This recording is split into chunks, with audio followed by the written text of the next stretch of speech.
अस्सलामुअलैकुम वरहमतुल्लाहि वबरकातुहू। कैसे हैं आप सब? उम्मीद करती हूँ आप सब खैर आफियत से होंगे। अल्हम्दुलिल्लाह हम भी ठीक हैं और अल्लाह पाक हम सबको ईमान की बेहतरीन हालत में रखे, आमीन सुम्मा आमीन।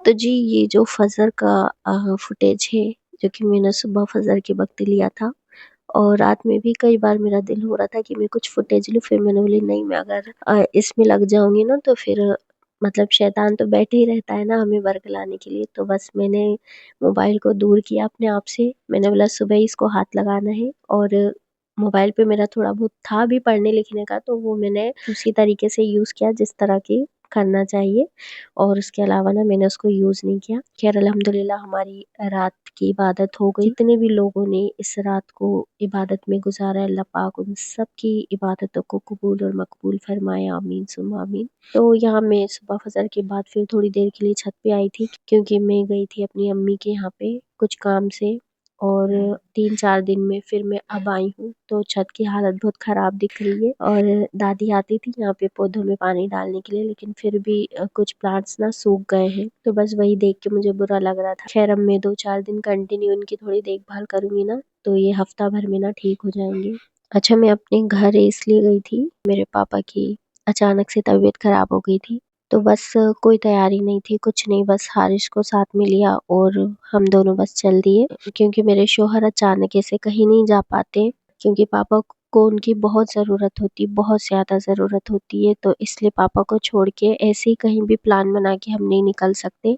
अगर जाना भी हो अचानक तो वो मैं जाती हूँ या फिर वो अकेले जाते हैं, हम दोनों में से कोई एक ना एक घर ज़रूर रहता है।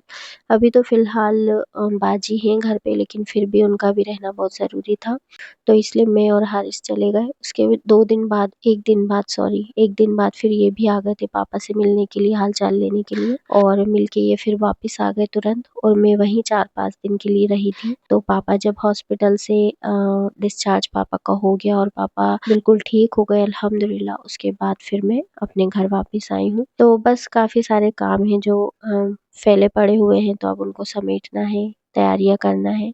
वैसे तो मेरा मन बिल्कुल नहीं हो रहा था कि मैं घर से वापस आऊँ, क्योंकि एक तो 27वीं शब थी और दिन भर इतनी भागा-दौड़ी हो गई थी मेरी और इतने काम हो गए थे कि मेरा बिल्कुल मैं इतनी थक गई थी कि मेरा दिल चाह रहा था कि मैं आज नहीं कल जाऊँ और इन्होंने भी बोल दिया था कि आज रहने देना, कल आ जाना। अगर ऐसा लग रहा है कि मन नहीं है तो फिर कल देख लेना। लेकिन हारिस का बहुत मन था कि मम्मा आज ही चलो, मुझे शब-ए कद्र उधर ही करना है और क्योंकि यहाँ पे उसके दोस्त हैं बहुत सारे, तो बच्चों को वहीं अच्छा लगता है जहाँ उनकी ज़्यादा दोस्ती हो।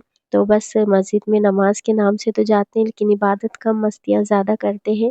लेकिन ख़ैर वो भी ठीक है, बच्चे जितना भी कर लें, हम उसी में हमें खुश हो जाना चाहिए, क्योंकि थोड़ा-थोड़ा करके ही बच्चे आगे बढ़ते हैं।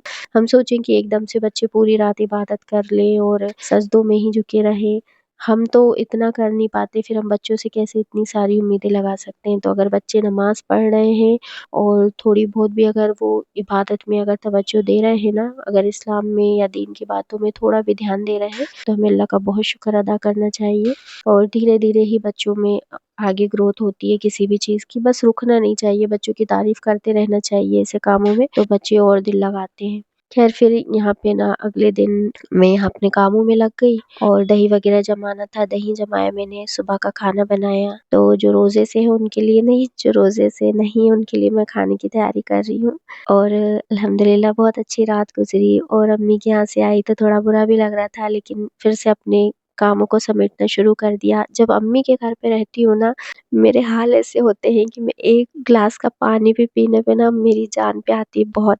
मेरा ऐसा दिल होता है कि कोई मेरे हाथ में लाके दे दे गिलास और मैं पी लूँ, तो मेरा घर पे ना ये हाल होता है। ससुराल आती हूँ ना तो स्टेशन से ही ना मैं चार्ज हो जाती हूँ। पता नहीं ऐसा क्या हो जाता है कि आते से बस बैग रखा और अपने काम स्टार्ट कर देती हूँ कि ये करना है, ये करना है, ये करना है और यहाँ से जब घर जाती हूँ, तो पता है मेरे आलम ऐसे होते हैं जैसे मैं बिल्कुल डिस्चार्ज हो गई हूँ और मेरे से कुछ नहीं बन रहा है, कुछ भी करने का दिल नहीं होता है, पता नहीं ऐसा क्यों होता है और ये एक बार नहीं हमेशा यही होता है मेरे साथ।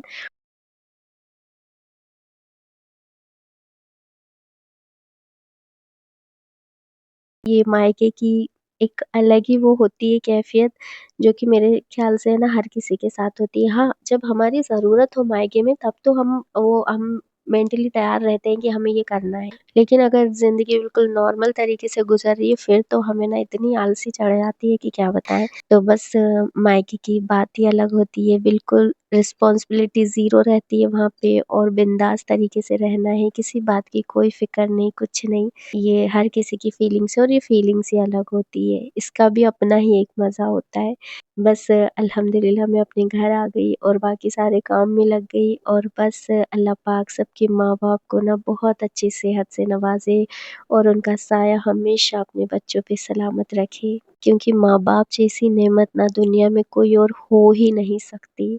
उनकी तवज्जो, उनकी मोहब्बत और वो जो अपनाइयत है ना वो किसी और रिश्ते में नहीं है। पूरी ज़िंदगी वो हमें बनाने में लगा देते हैं और जब हमारी बारी आती है तो हम उनसे दूर हो जाते हैं। तो बस जब भी अपने माँ-बाप को अपनी ज़रूरत हो ना तो हमेशा खड़े हो जाया करें और जी-जान से लग जाएँ बस उनकी खिदमतें करने में।